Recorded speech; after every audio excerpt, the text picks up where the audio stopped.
이번 시간은 페이지 378페이지 급수설비 오염 방지부터 보도록 하겠습니다. 자, 급수설비 오염 원인, 이것은 한번 기출이 되었습니다. 저수 탱크의 저수조에 유해 물질이 침입에 의해서 발생이 될 수 있죠. 그리고 배수의 급수설비 역류, 그리고 크로스 커넥션, 그리고 배관 부식 이런 거에서 급수가 오염될 수가 있습니다. 그래서 크로스 커넥션은 관리 실무에 한번 쓰는 것이 출제가 되었었습니다. 크로스 커넥션은 수돗물과 수돗물 이해가 혼합돼서 급수가 오염되는 현상. 쉽게 얘기하면 급수기구의 불비불량 결과 오수가 역출해서 음료수를 수지를 오염시키는 현상을 크로스 커넥션이라고 칭합니다. 그리고 2번에 보시면 음료수 저수 탱크 이 저수조의 오염 방지 대책에 대해서 이 부분은 출제가 되었는데도 앞으로 더 출제될 가능성이 높습니다. 이것은 지금 현재 2번 정도 현재 기출이 되었습니다. 그래도 또 더 나올 것 같습니다. 그래서 음료수 저수 탱크 오염 방지 대책은 1번에 다른 목적의 배관을 하지 않는다. 자, 그럼 급수관 이외의 다른 목적의 배관을 하지 말아라. 그래서 크로스 교차 연결하지 말아라. 이게 교차 배관. 그래서 이 교차 배관 교차 연결을 하지 말아라. 또는 크로스 커넥션을 대개 배관을 해서는 안 된다는 겁니다. 그리고 탱크에 부착된 오버플로 간의 벌레 등의 침입을 방지해야 돼요. 그래서 2번에는 결국 방충망을 설치해 주라는 거죠. 방충망 설치해서 이런 벌레 등의 침입을 방지해 주자는 겁니다. 자, 그리고 3번 탱크에 완전히 밀폐하고 다른 물이나 먼지 들어가지 않도록. 자, 이거죠. 유해 물질의 침입에 의해서 발생될 수 있기 때문에 그것을 방지해 주자는 거죠. 그리고 4번째, 필요 이상 다량의 물이 저장되지 않도록 해야 돼요. 자, 물이 많이 저장되면 오염이 될 수가 있죠. 그래서 적정 우리가 설계를 하는 겁니다. 그럼 일일 급수량을 산정해서 시간 평균 예상 급수량을 구하고 시간 최대 우리가 예상 급수량이라든지 아니면 이거 순간 최대 예상 급수량을 구하는 이유가 적정 우리가 설계하겠습니다. 그럼 고가 수조 방식에서 이 고가 탱크 용량 결정일 때는 시간 평균 예상 급수량을 산정 이걸 가지고 활용을 합니다. 보통 시간 최대 예상 급수량은 양수 펌프 양수량 결정할 때 우리가 쓰거든요. 그래서 적정한 물이 저장이 돼야 돼요. 그래서 필요 이상 다량의 물이 저장이 되면 우리가 썩을 수가 있죠. 그래서 이런 건물은 안 좋은 겁니다. 보통 건축물이 있는데 내가 그 건물에 입주를 했는데 다른 층이 텅텅 비었습니다. 자기만 사료. 그럼 그 건물 물은 무조건 오염입니다. 자, 혼자 산다고 가정해서 산다고 가정해서 물탱크가 설계된 건 아니거든요. 건물 전체가 입주했을 당시를 기준으로 설계를 했어요. 그럼 그만큼 물을 사용을 안 한다는 거거든요. 그럼 물은 오염될 가능성이 높다는 겁니다. 그래서 제가 강의 나가는데도 한 곳이 텅텅 비었더라고요. 그래서 저는 그 가서 손도 안 씻어요. 그래서 밖에서 물 사들어가서 꼭 마시고 이렇게 하는데 분명히 오염될 수밖에 없는 거죠. 그래서 학생들한테도 이야기해 드렸는데 될 수 있으면 변기물이나 내시고 마시는 건 드시지 말았겠는데. 자, 그리고 5번 탱크는 청소 등이 되어 2조 이상으로 나누죠. 그래서 파티션 나눠가지고 그래서 이렇게 지하 저수도 이제 파티션을 나눠가지고 한쪽은 청소하면서 한쪽은 사용할 수 있도록 이렇게 해주는 것이 좋습니다. 그리고 6번에 탱크는 육면에서 보수 점검할 수 있는 스페이스 공간 확보하라는 겁니다. 그래서 이 수치는 법령에서 나온 기준이에요. 제가 막 정한 건 아니고 상부는 100cm고 기타는 60이에요. 자, 그러면 물탱크가 육면 모두 스페이스 공간을 확보하라는 거예요. 그러면 아래 하면 직육면체가 됐을 때 밑에도 확보하라는 겁니다. 밑에도 이제 이렇게 콘크리트 세워가지고 밑에도 확보를 해 주셔야 돼. 밑에 공간도 최소 60cm. 자, 60cm가 사실 최소 자극 공간이에요. 최소 자극 공간이 60이에요. 인간의 최소 자극 공간 60 확보하라는 거고. 근데 이 상부는 사람이 올라가서 작업을 해야 되잖아요. 그래서 상부만 100cm 이상이 되는 거예요. 여기는 100cm 이상으로 확보하고 나머지는 최소 자극 공간이 60cm 이상을 확보해 주시면 된다는 겁니다. 그리고 7번에 유입구와 유출구는 대각선 방향으로 설치한다. 자, 7번 개념이 의미하는 거가 유입구와 유출구를 대각선 방향으로 설치하는 것은 유입구와 유출구를 멀리 배치하라는 겁니다.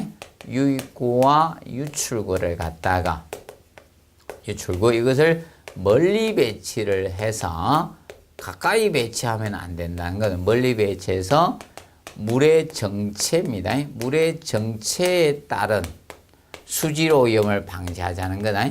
물의 정체에 따른 수질 오염 방지를 하기 위해서 자, 우리가 하는 겁니다. 그럼 기본적으로 이 개념입니다. 자, 물탱크가 있을 때 자, 여기에 물을 공급하는 양수관이 올라올 거 아닙니까? 그것이 유입구가 될 거 아닙니까? 그러면 이 양수관이 고가 탱크에 올라오거든. 그럼 양수관이 있을 때 여기가 유입구가 되겠죠. 물이 들어갑니다. 고가 수조에. 그러면 유출구는 여 밑에 돼 있잖아요. 급수관 타고 내려가거든. 급수관 타고. 그러면 여기가 유출구가 될 거 아닙니까? 최대한 이걸 멀리 배치해야 돼요. 대각선 방향 설치해서. 만약에 유입구도 여기 있고 유출구가 있으면 물이 위에 거는 정체될 가능성이 높아요. 또는 위에 넣고 이렇게 해야지 차가운 물을 넣고 있죠. 여기에서 이제 물이 순환이 되는 겁니다. 그래야지 물은 정체되면 오염될 가능성이 높다. 그래서 이 물의 정체에 따른 수질 오염을 방지하기 위해서 유입구와 유출구는 대각선 방향을 멀리 배치해서 수질 오염을 최소화시켜 주라는 겁니다. 그 측면을 우리가 알아두도록 해두시기 바랍니다. 그리고 8번에 음료수 탱크는 다른 목적에 물을 공급해서는 안 됩니다. 물 공급을. 그리고 9번째 음료수 탱크 내면에 위생상 지장이 없는 도료나 공법으로 처리해 주셔야 되죠. 위생 지장이 많은 도료 같은 거 발라주시면 안 좋다는 겁니다. 그리고 세 번째 배수의 역류적인 측면을 다뤘습니다. 자, 배수의 역류는 단수지 급수의 일시적인 부합이 형성이 되거나 변기 세정 밸브에 진공 방지기를 자, 진공 방지기가 백큐ම් 브레이커죠. 진공 방지 백큐ම් 브레이커. 자, 이 백큐ම් 브레이커 이 진공 방지기 바로 역류 방지기죠. 옷의 역류를 방지하기 위해서 세정 밸브에는 이것을 설치를 해줘야 되는데 이것을 설치하지 않은 경우에 배수의 역류가 생길 수 있다. 아니면 부합에 의해서나 부합이나 또는 진공 방지기 설치하지 않음으로써 배수가 역류될 수가 있다는 겁니다. 그래서 방지법으로서 토수구에 공간을 두거나 아니면 진공 방지기 백큐ම් 브레이크를 설치해서 방지를 해 주시면 되겠습니다. 그리고 크로스 커넥션에 대해서 한 번 더 써놨어요. 그래서 알아두시고 그래서 크로스 커넥션 수돗물과 이해 물질이 혼합되어서 오염시키면서 자, 우리가 백플로나 수수 탱크, 고가 탱크 등을 통해서 일어나기가 쉽습니다. 그래서 봐두시고 그 다음에 급수배관 시공상 주의사항에서 먼저 1번에 배관의 구배적인 물매적인 측면이 나와요. 자, 이 구배라는 것은 경사 두는 거죠. 배관에 경사 두는 것을 구배라고 합니다. 경사 기울기입니다. 자, 그래서 배관의 구배를 두는 목적 개념이 1번이다. 수리 기타 필요에 따라서 배관 속에 물을 완전히 배제하거나 그 다음에 공기가 정체된 물의 흐름이 저해하죠. 그래서 공기가 정체되지 않도록 물의 흐름을 원활하게 해서 이 배관에 구배를 두는데 근데 옥상 탱크 방식이 얘가 옥상 탱크 방식, 고가 탱크 방식이 사실 하향 배관법이잖아요. 하향 배관법이에요. 그래서 보통 물은 높은 곳에서 낮은 곳으로 흐를 수밖에 없죠. 기본적인 구배가 선하향 구배잖아요, 기본이. 자, 그럼 물탱크가 있을 때 물을, 자, 이겁니다. 급수관을 통해서 내려 쓰게 되면 당연히 물은 이렇게 내려갈 수밖에 없잖아요. 그래서 선하향 구배, 앞내린 구배로 가주시면 되는 거죠. 선하향 구배로 가는데, 자, 각 층에서는 차이가 있다는 거죠. 각 층의 수평 주간은, 각 층에서는 선상향 구배다. 자, 그러면 보통 구배의 기본 원칙은 이거다. 선하향 구배, 앞내린 구배가 기본이에요. 앞내린 구배, 선하향 구배로 가는 것이 기본 원칙이에요. 이것이 기본 원칙인데, 선하향 구배 기본 원칙입니다. 그런데 특별한 경우에 선상향 구배로 가는 경우가 있다. 자, 이 각층의 수평 주간, 이것은 선상향 구배, 앞올린 구배 형태로 갑니다. 선상향 구배, 앞을 올려주는 구배 형태로 갑니다. 그래야지 밑에 배수 밸브를 이었을 때 배관 속에 물이 완전히 배제될 수가 있습니다. 아니면 각 세대에서 물을 다 빼내야 돼요. 그렇기 때문에 선상향 구배로 가는 것들. 그래서 이제 구배는 선상향 앞올린 구배만 잘 정리를 하십시오. 나머지는 기본 선하향이에요. 기본적으로. 물은 내려가야 되니까 선하향 구배가 기본이다. 앞내린 구배가. 그러면 선상향 구배만 특별히 주어지는 구배니까 요것만 정확히 우리가 알아두시면 되겠습니다. 그래서 그 측면을 우리가 구분 좀 해 두시면 됩니다. 아직 구배는 시험에 나오지 않았습니다. 그럼 보통 배관의 구배를 두는 것은 일정한 유속을 우리가 이제 간경 이런 것도 영향이 있지만, 그래서 이제 급수에서는 유속이 너무 빠르면 안 돼요. 그래서 보통 워터 해마가 발생하기 때문에 2m 세크 초당 이하로 보통 유속의 그 흐름을 설계를 해 주시면 됩니다. 자, 그리고 380페이지 그 밸브. 자, 공기 빼기 밸브. 자, 굴곡 배관이 되면 공기가 정체되기가 쉽죠. 그래서 공기를 제거해야지 물의 흐름이 원활해집니다. 그래서 에어벤추 밸브, 공기 빼기 밸브는 뭐 시험에 한번 나왔고요. 자, 이 지수 밸브는 아직 시험에 나오진 않았습니다. 지수 밸브. 물 숫자입니까? 물을 정지시킬 수 있는 밸브가 지수 밸브죠. 자, 지수 밸브는 분기점, 그래서 분기점에 많이 설치되고, 그 다음에 위생기구에도 보통 설치가 되어 있어요. 밑에 보시면. 그럼 세면기다. 세면기 고치려고 하면 지수 밸브 잠그고 해야 되는데, 간혹가다 안 잠그고 하시다가 한 방 맞잖아요. 그래서 이제 TV에서도 한 드라마에 나왔었죠. 토요일, 일요일 날 드라마 보면 8시 전후에는 무슨 양복점인데, 거기 이동건 씨가 곤쳐준다고 하다가 한 방 맞았잖아요. 지수 밸브를 잠글 줄은 몰라가지고. 자, 그래서 보통 이 개념이죠. 지수 밸브는 이런 분기. 그래서 먼저 뭐 수리를 하려고 하면 지수 밸브를 잠궈야 됩니다. 그러면 수직에서 수직 나간다. 수평에서 수직 배관이 나갑니다. 그럼 여기에 지수 밸브가 있죠. 분기점에 설치된 거예요. 다시 여기에서 수직간에서 다시 수평 이런 분기에 나가겠죠. 그럼 여기 다 지수 밸브 있는 거예요. 여기 지수 밸브 설치한 거예요. 이걸 닫으자. 한 층만 내가 닫겠다 이겁니다. 그리고 다시 이 커서 수평에서 또 수평 지간이 분기가 나간다. 거기 이제 지수 밸브 다 달리는 겁니다. 그리고 위생기구 이런 데 지수 밸브가 달려서 국부적인 단수를 시킬 수 있어야 돼. 그리고 수량 수압 조절하기 위해서 이 지수 밸브가 사용됩니다. 그리고 베니 밸브, 찌꺼기 제거 밸브는 배관의 말단부, 청소구에 설치돼서 이런 침전물이나 부유물을 제거해 주는 게 베니 밸브, 찌꺼기 제거 밸브가 됩니다. 자, 그리고 수격작용 워터해마는 시험에 나왔어요. 몇 번 출제가 됐고요. 그리고 이제 종합 개념사 한 번씩 나오겠죠. 그래서 워터해마, 자, 이 숙격작용은 유속의 흐름을 급정지했을 때 많이 생겨요. 그래서 압력파가 생깁니다. 그래서 워테마는 여러분들 가정의 수전류 근처에서 발생하는 게 워테마 숙격작용이라고 보시면 돼요. 그래서 만약에 주변에서, 여러분들 집 주변에서 이제 쿵쿵쿵 소음이나 진동이 생기면 숙격작용 워테마입니다.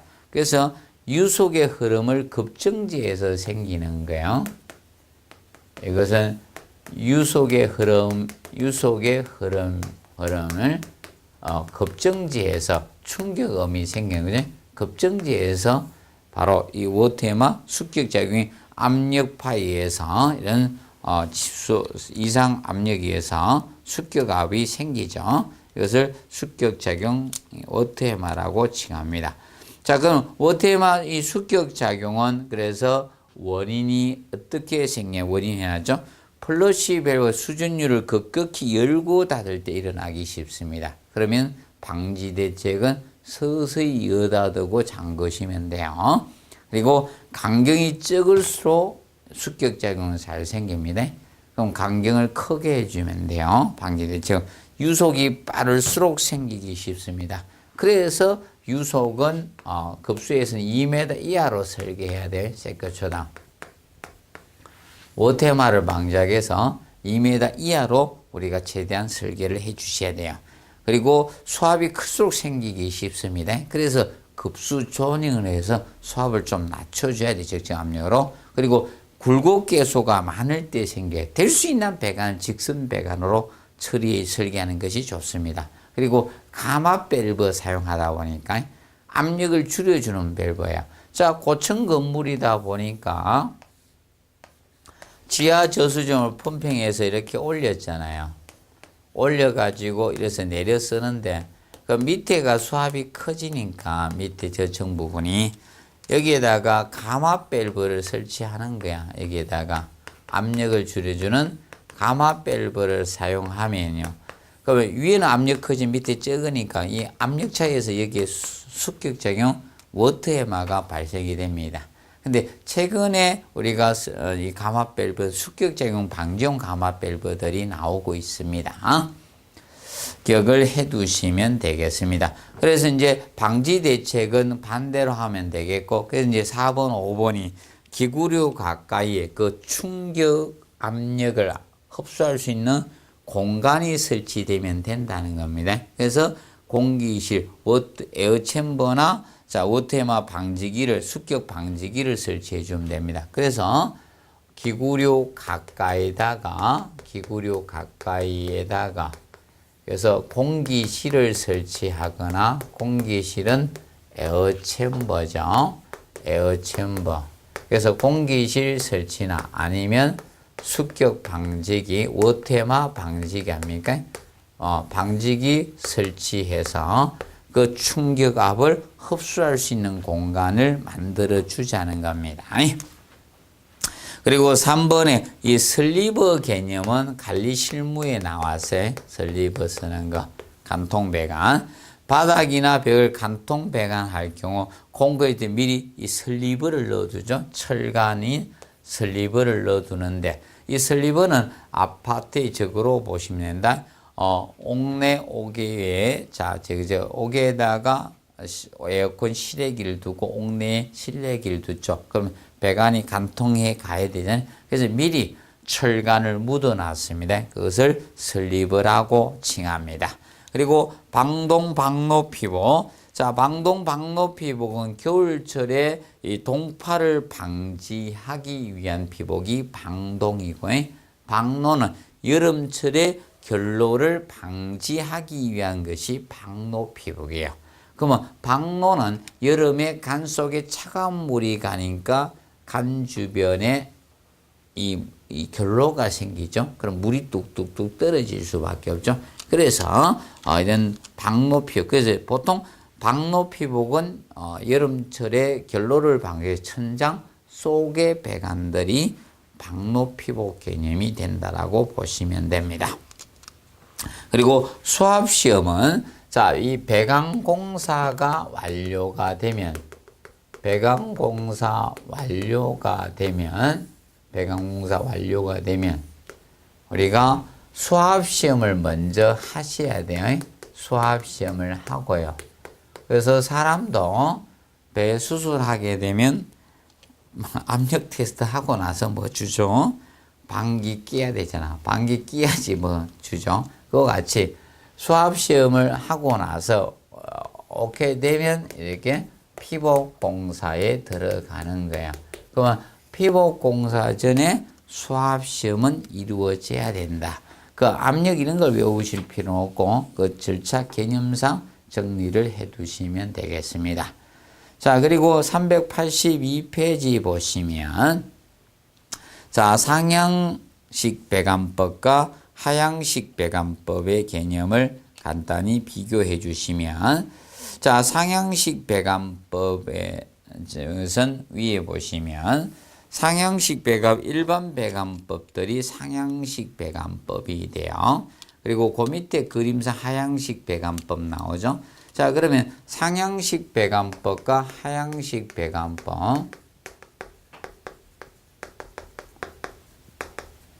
자, 이 하향식 배관법은 둘이 반대 개념이 됩니다. 그래서 상향식 배관법, 일반은 전부 다 상향식 배관법이고 하향식 배관법은 고가 수조 방식만 여기에서 고가 탱크만 자, 고가 수조 방식만 하향식 배관법을 쓰고 있어요. 그럼 나머지는 다 이거예요. 수도 직결 방식이나 아니면 고가 탱크 방식이나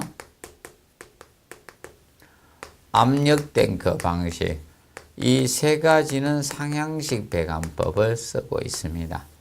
그런데 하향식 배관법은 이 고가 수조만입니다.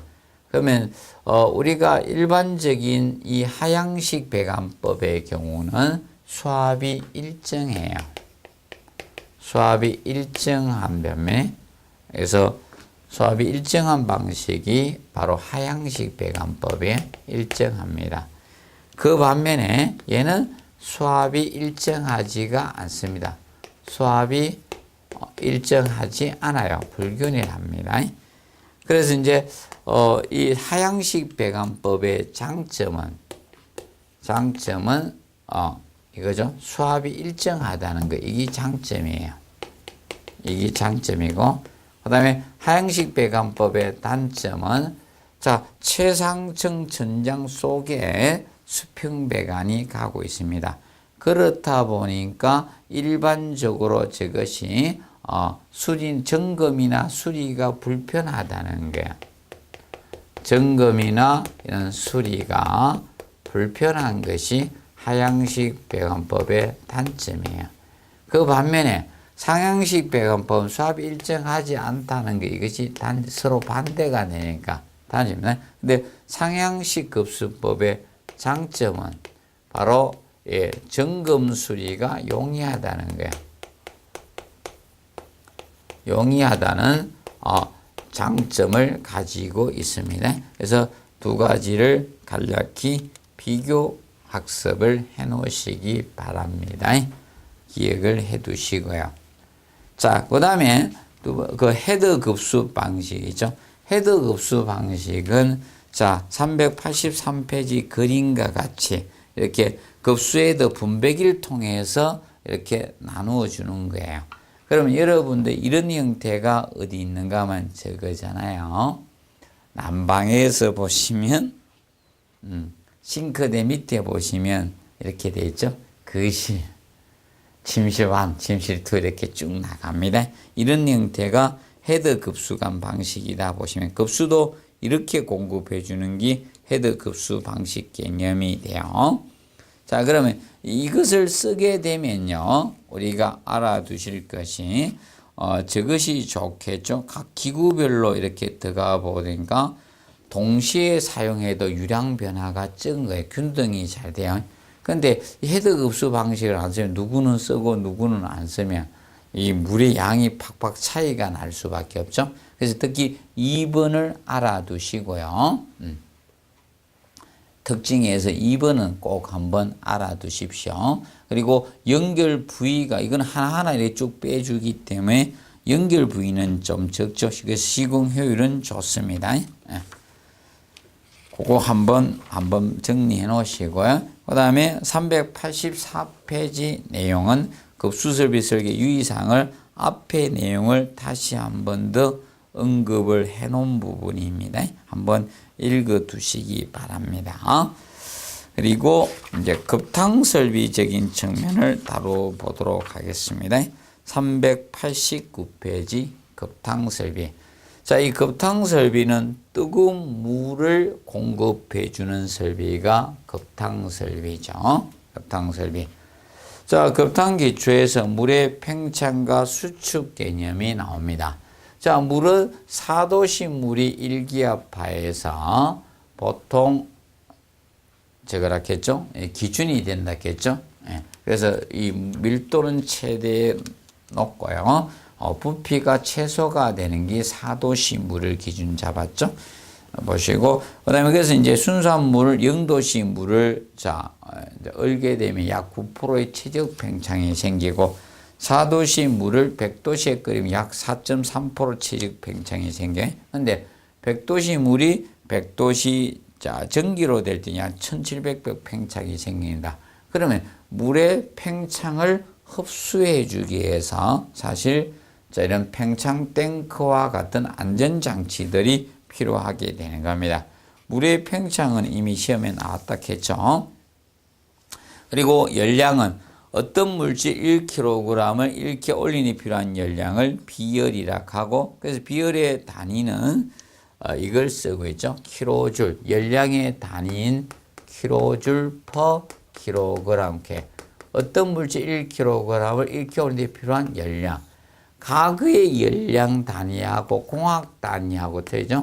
열량 단위를 염두에 배우실 때 칼로리, 킬로칼로리 개념을 배우는데, 현재는 SI 단위를 써야 돼서 이걸 쓰지 않고 킬로줄 단위를 쓰고 있는 거죠. 그래서 옛날 1킬로칼로리가 4.1868 킬로줄 개념이 되거든요.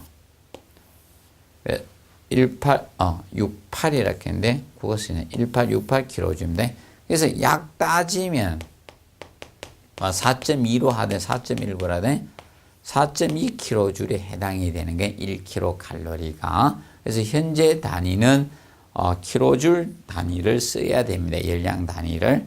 그랬을 때 열량의 기본식은 질량 곱하기 비열 곱하기 온도 차이를 해서 온도 차이 것을 곱해서 온도 차를 곱해 주시면 이것이 열량을 구하는 기초식이 되는 거예요. 이거의 이제 변화가 그 문제가 되는 거예요. 변화입니다. 다 변화식이는 거예요. 그래서 급탕이 19회 때 계산 문제가 한번 나올 타이밍이라 했죠. 그래서 계산 문제가 나왔어요. 그래서 두 문제가 나왔어요. 그래서 이 급탕 설비는 앞으로 두 문제가 되면 계산 문제가 한 문제가 기본으로 깔린다. 이렇게 보시면 되는 거예요. 그리고 물 처리는 이거죠. 일반, 이 경도가 높은 물을 경수를 쓰게 되면 스케일이 발생되니까 스케일로 인해서 전율이 떨어지죠. 보일러 가열 원인이 되고 수명 단축 원인이 되기 때문에 될 수 있는 급수 처리를 해서 사용을 해주는 것이 적합하다. 될 수 있는 연수를 우리가 보일러 용수로 사용해 주는 게 기본이라는 점 알아두시고, 그 다음에 390페이지 이제 급탕 설계에서 사용 개수에서 음료용이나 목욕용, 세정용 이런 것들이 있고요. 급탕 온도, 표준 온도는 60에서 70도씨가 표준 온도 개념이 됩니다. 60에서 70도씨가 표준 온도예요. 보통 개별식 난방을 할 때 이 순간 온수이 즉시 탕비로 데울 수 있는 게 대략 60에서 70도씨 온수가 됩니다. 이걸 표준으로 잡고요. 주택이나 아파트 홀의 1인 1당 급탕량이 1인 1당. 이 급탕량 지문에 한번 나왔었죠. 이것도 지문에 한번 언급이 되었었고 1인 1당 급탕량은 급수량보다 적습니다. 자, 75에서 150리터를 쓰게 됩니다. 자, 그러면 보통 일반 주택의 경우는 아파트의 경우로 봅시다. 아파트의 1인 1당 이거 되죠. 자, 그런데 1인 급수량은요. 1인 1 급수량은 대략 200에서 250리터거든요. 보통 160부터 볼 수도 있는데 임대주택은 사실 160에서 200 정도 쓰거든요. 임대주택은. 임대주택 할 때는 이 정도로 설계를 합니다. 근데 보통 일반 민영 아파트 설계할 때는 200에서 250 정도로 설계가 됩니다. 근데 자기 수준에 따라서 물의 사용량은 사실 틀려지거든요. 생활 수준에 따라 물의 사용량은 틀려집니다. 그래서 이제 옛날에 중국 물 사용 없다가 지금 잘 살아지니까 물의 사용이 늘죠. 여러분들도 연세가 되신 분들은 옛날 물 별로 사용 안 했습니다. 보시면 목욕용 명절 때만 했어요. 거의 대부분. 뭐 여름에는 저 천에 가서 할 적은 백가나 이런 데 가서 하천 가서 막 강 이런 데 가서 한 거고 솔직히 정성상 물을 태워가지고 때밀고 이런 건 딱 두 분이에요. 거의. 맞죠? 구정지수 앞두고 하는 그런 것밖에 잘 없어요. 그래서 물을 사용 안 했다가 요새는 뭐 수시로 하시잖아요. 샤워 같은 거. 많이 사용하는 거고. 틀려집니다. 그리고 호텔은 사실 급수량은 한 250에서 300, 약간 50씩 더 봐주거든. 호텔이 그렇죠. 그래서 이제, 그래서 약간 차이가 있는 거죠. 그리고 이제 급탕부하. 자, 이 급탕부하는 몇 킬로와트입니까? 이렇게 물으면 급탕부하는. 자, 그래서 급탕량 곱하기 질량 곱하기 비율 아닙니까? 근데 이제 급탕량은 항상 단위가 리터 per hour여야 돼요. 리터 per hour. 시간당 몇 리터냐, 몇 킬로냐 이겁니다. 그래서 이 급탕량 곱하기 비열 곱하기 온도 차입니다. 근데 비열의 단위가 아까 킬로줄이었죠. 열량인데 급탕부하를 킬로와트로 나타내야 되기 때문에 3600으로 나누어 주는 겁니다. 자, 그럼 3600은 왜 들어오게 되는가 하면 1킬로와트를 자, 전력 가지고 열량으로 환산하면 3600킬로줄이 되는 거야. 그래서 3600이 분모에 들어온 것은 킬로와트로 환산하기 위해서 자, 이것이 오는 거예요. 3600 개념이 알아두시면 되고. 용도별 사용 온도가 틀릴 수밖에 없죠. 음료용은 50에서 55도시고요. 그래서 이제 후 불어가 드시잖아요. 근데 온도가 높은 걸 막 마시면요. 거의 후부암이 걸릴 가능성이 높죠. 높습니다. 그래서 뜨거운 음료, 차 이런 걸 많이 마시는 데가 다른 나라에 비해서 후두암이 10배에서 30배 정도 많이 생깁니다. 뜨거운 걸 많이 마시는 분들은 좀 식가서 드시면 돼요. 그래서 이 정도인데 저런 뭐 인도나 이런 데는 막 차온도 뭐 70, 80도씩 막 이래 데가 막 마시거든요. 이렇게 목을 막 뭐 저거 한다 하는데 찢인다 하는데 이거 후두암 생깁니다. 그리고 목욕용이 성인용은 대략 42에서 45도씨 정도 돼요. 유아용은 좀 낮아지는 거예요. 일반 세면용, 수세용 있죠. 이 온도가 유아용입니다. 사실 목욕용은. 유아들은 피부가 곱기 때문에. 그래서 보통 어른들이 약간 높은 온도 42, 45도입니다. 그래서 어른들은 피부가 노화가 되다 보니까 시원하다는 용어를 많이 쓰는데 더운 데 들어가서 애들은 뜨겁거든요. 그래서 보통 애들이 어렸을 때 할아버지 따라갔다가 시원하다 해서 들어갔는데 뜨거워 죽겠거든. 그래서 세상에 믿을 놈이 하나도 없네 이러면서 가장 좋은 할아버지가 시원하다 했는데 뜨겁거든. 그래서 뜨겁다고 애들한테 이야기해 주셔야 됩니다. 피부가 곱기 때문에. 그래서 여러분들 보통 성인용하고 유아용은 차이가 있다. 그 보통 세면 수세용 있죠. 이것이 보통 유아용, 목욕용 정도 온도다. 이렇게 보시면 되는 겁니다. 그리고 접시 이제 거기 보면 주방용들이 자 우리가 접시 씻기용들이 조금 높아요. 왜냐하면 기름을 많이 사용하다 보니까 이것을 이 온도가 높아야지 기름 분해가 잘 됩니다. 그래서 차가운 물 할 때 잘 안 씻기잖아요. 그래서 그게 제일 높습니다. 간단히 보시고 그 다음에 391페이지 급탕설비용 기기 개념이 나오죠. 보일러. 보일러는 뭐 다 아시는 거고, 그리고 이제 저탕조가 원래 탕을 저장하는 탱크라는 거죠. 그러면 온수를 저장하는 탱크가 저탕조 개념이 되는 거예요. 저탕조. 그런데 저탕조가 히터 역할을 하는 경우도 있다. 그것이 바로 간접가열식이든 히터 역할을 하는 거예요. 근데 저탕조에서 물을 데우려고 하면 자동 온도 조절기 서모스탯이 필요한 거예요. 그래서 우리 시험에 이제 서모스탯이 작년에 시험이 나왔죠. 어떤 장치나 이런 걸로 갈 가능성이 높다라고 했죠. 그럼 올해는 장치로 안 가.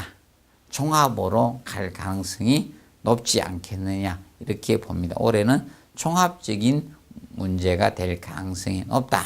이렇게 보시면 되겠습니다. 그래서 그 직접 가열식과 간접 가열식의 저탕조 용량 계산이 차이가 있는 거죠. 그러면 직접 가열식은 온수를 저장하는 역할이죠. 그래서 이 저탕조가 저탕조 용량 계산이 직접 가열식과 간접 가열식이 틀린 이유가 역할이 다르기 때문에 그런 거예요. 직접 가열식에서는 뜨거운 물을 저장하는 탱크의 역할을 하지만 간접 가열식은 히트의 역할하고 동시에 하는 거예요. 그래서 여러분 직접 가열식의 저탕조 용량은 1시간 최대 이 급탕량에다가 양을 마이너스 빼주게 됩니다. 그래서 온수 보일러의 탕량을 빼줘서 온수 보일러의 탕량을 빼서 여기에다가 1.25배 해서 계산하면 이것은 직접 가열식의 저탕조 용량 계산식이고, 근데 간접 가열식의 경우 저탕 용량은 1시간 최대 급탕량에다가 1시간 최대 급탕량에다가 곱하기 저탕 비율을 곱해서 계산하시면 된다. 보통 저탕 비율은 60에서 90% 정도 돼요. 그러면 대략 60%다 그럼 0.6, 그리고 90%다 그럼 0.9를 대입해서 간접 가열식의 저탕조 용량을 계산하시면 된다. 그럼 저탕조 용량 계산은 간접 가열식이 쉽습니다. 그럼 비율이 주어지면 그것을 곱해만 주시면 되는 겁니다. 봐두시고. 그 다음에 급탕순환 펌프. 급탕순환 펌프. 자, 급탕 쪽은 온수순환용 펌프를 사용합니다. 원심 펌프를 많이 쓰고요. 소규모 건물에는 일반 라인 펌프 가지고 충류용 펌프 가지고 쓰고요. 건물의 규모가 크면 이가 볼류트 펌프 가지고 많이 쓰고 있다라고 보시면 됩니다. 그래서 이제 급탕순환 펌프는 한수간, 리턴간, 이 반탄간의 말단과 가열 장치 사이에 이 순환 펌프를 설계를 하고 있습니다. 그 다음에 급탕 설비의 이제 설계 계산 쪽에서 보시면, 자, 여러분들이 지금 가장 시험에 많이 나온 것은 2번이죠. 가스 이탈 사용할 소요 가스량 구하는 문제가 많이 나왔어요. 소요 가스량. 소요 가스량을 구할 때는 이렇게 구하면 되죠.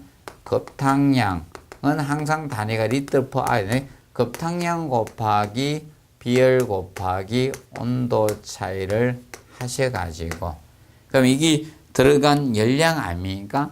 가스를 썼을 때 총 열량이죠.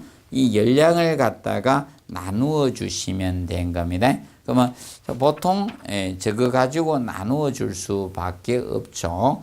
연료의 그러면 가스마다 연료의 발열량이 다르잖아요. 그러면 LPG, 프로판이야, 부탄이야, 메탄이야. 가스에 따라 연료의 발열량은 다를 수밖에 없죠. 그러면 연료의 발열량에다 곱하기 효율을 곱해서 나누어서 구해 주시면 되는 겁니다. 그러면 항상 분모에는 이것이 갑니다. 급탕량, 질량 곱하기 비열 곱하기 온도 차이가 가주시면 되는 겁니다. 근데 전기 히터를 사용해서 소요 전력량 구하는 문제. 그러면 소요 전력량은 이렇게 구하시면 됩니다. 소요 전력량 몇 킬로와트? 전력량이 킬로와트가 되죠. 그럼 동일합니다. 자, 급탕량 곱하기 비열 곱하기 온도 차이를 하셔가지고 온도 차이를 해서 나누어 주시면 됩니다. 이 나눌 때 주의할 것은 이겁니다. 얘는 아까 1kW가 1kW는 3600kJ이라고 했죠. 열량을 한 사람이. 그럼 비열의 단위가 kJ이잖아요. 근데 얘는 나눌 필요 가스량이니까 3600로 나눌 필요가 없는 거예요. 근데 여기는 소위 킬로와트로 한 사람이니까 몇 킬로와트입니까? 이거 아닙니까? 그래서 나눌 때, 자, 얘는 열량으로 나누자. 얘도 비열이고 열이고 단위가 같잖아요. 그래서 3600이 안 들어가는 거예요. 아무 데나 막 3600 넣으시면 안 돼요. 여기는 아래 위에가 단위가 열량 단위잖아요. 킬로줄 단위가 동일하게 나눌 수 있죠. 그런데 위에는 열량 단위 비열이 들어간대. 밑에서 나눌 때 그래서 3600 곱하기 효율을 곱해서 나눠준 건데 3600은 킬로와트로 환산하기 위해서 3600이 곱해진 겁니다. 그거하고 혼돈하지 않도록 하시면 됩니다. 그리고 기수 혼합식 탕비기에서 이제 소요 전기량, 이건 아직 시험에 한 번도 내지 않았습니다. 소요 전기량을 구하는 것은, 소요 전기량은, 자, 동일합니다. 급탕량 곱하기 비열 곱하기, 급탕량 곱하기 비열 곱하기 온도 차이를 하셔가지고 나누어 주시면 됩니다. 나누어 주는데, 이때, 이 개념이 되죠. 그래서 이 급탕량과 비열과 온도 차이를 가지고 나누는데 잠열로, 자, 소요 전기량 기수 혼합식은 이겁니다. 기수 혼합식은, 자, 이 기수 혼합식은 이 물이 있을 때 물 속에다가 고압 전기를 불어넣어서 이거에 잠열로 데우는 거예요. 잠열로. 근데 기수 혼합식 탕비기의 효율이 100%입니다. 100%. 100%이기 때문에 차이가 있는 거죠. 그래서 잠열로 나누어 주시는데 이때 효율은 곱할 필요가 없는 거예요. 100%는 1이야. 1은 곱하나 마나니까 잠열로 나누어 주시면 되는데, 그래서 이 잠열은 저 앞에서 1장에서 우리 이때 전기 청발 잠열은 암기해 놓으라 했죠. 2257kJ이에요. 자, 비열의 단위도 열량이죠. 이것도 잠열이잖아요. 2257로만 나누어 주면 소요 전기량 개념이 나오는 거예요. 소요 전기량 개념. 그래서 여러분들이 시계에서 주의할 것은 이겁니다. 자, 뭐 가스량을 구하든 소요 전력량을 구하든 무엇을 구하든 기본식은 질량 곱하기 비열 곱하기 온도차, 이걸 항상 기억하시면 돼. 열량의 개념 기억하고 나서 어떤 변수 요인이 들어오느냐, 무엇을 구하느냐에 따라서 다르다. 그 개념만 기억하시면 이게 어렵지 않습니다. 식을 다 외우실 필요도 없고, 사실 그냥 저것들은 외운 건 아니고 그냥 나오는데, 그래서 여러분들이 보시면 이거죠. 소요 전기량 기수 혼합식이라는 것은 전기를 불어넣어서 데우는 방식이기 때문에 전기의 잠열로 우리가 얼마나 소요 전기량이 들어가는지 알 수 있죠. 그러면 사실 이거죠. 이 잠열은 사실상 이거 소요 전기량, 그래서 이제 킬로줄 단위는 이거 될 거 아닙니까? 쉽게 이겁니다. 100도씨 물 1kg을 100도씨 전기로 만들 때 약 2257kJ 열량이 있어야지 전기가 될 수 있는 겁니다. 그럼 이제 전기가 이 열을 방출하고 물로 되돌아오는 거죠. 그게 이제 응축수가 되는 겁니다. 그래서 2257kJ라는 개념을 우리가 알아두도록 해두시면 되겠습니다. 그래서 그 책 보시고, 이제 그 밑에 예제, 기본 예제가 뭐 3회 때 기출됐던 건데, 5도씨 물을 65도씨로 가열해서 몇 시간 400리터씩 공급할 때 필요한 가스의 용량을 구하라. 단 가스의 발료량은 46,000kJ per kg K고 가열기 효율이 75%라고 했죠. 그러면 급탕량에다가 저기죠? 급탕량 400에다가 항상 급탕량을 리터 per hour 했겠죠? 급탕량에다가 비열은 우리가 뭐 4.1868로 하든 뭐 4.19로 하든 4.2로 하시면 되겠죠. 그래서 가까운 거 찾으면 되니까 뭐 4.2로 하시든 4.19를 물의 비열에다가 약 쓰고, 그리고 여기에다 온도 차입니다. 65에서 5도실 빼니까 50이 아닙니까? 온도 차에다가 그러면 연료의 발열량이 주어졌잖아요. 46,000이라고 주어졌잖아요. 46,000이에요. 46,000. 자, 여기다가 효율이 75%가 됩니다. 0.75죠. 100%가 1이니까 이렇게 계산하면 되는 거예요. 그래서 여러분들이 알아둘 것은 여기 계산 문제는 그렇게 어렵지 않습니다. 기본이 질량 곱하기 비열 곱하기 온도 차이, 그 개념을 정확히 우리가 정리해 두시면 계산하기는 편리합니다. 그래서 이번 시간은 여기서 마무리하도록 하겠습니다. 다음 시간에 급탕 방식 분류부터 세부적으로 살펴보도록 하겠습니다. 자, 수고하셨습니다.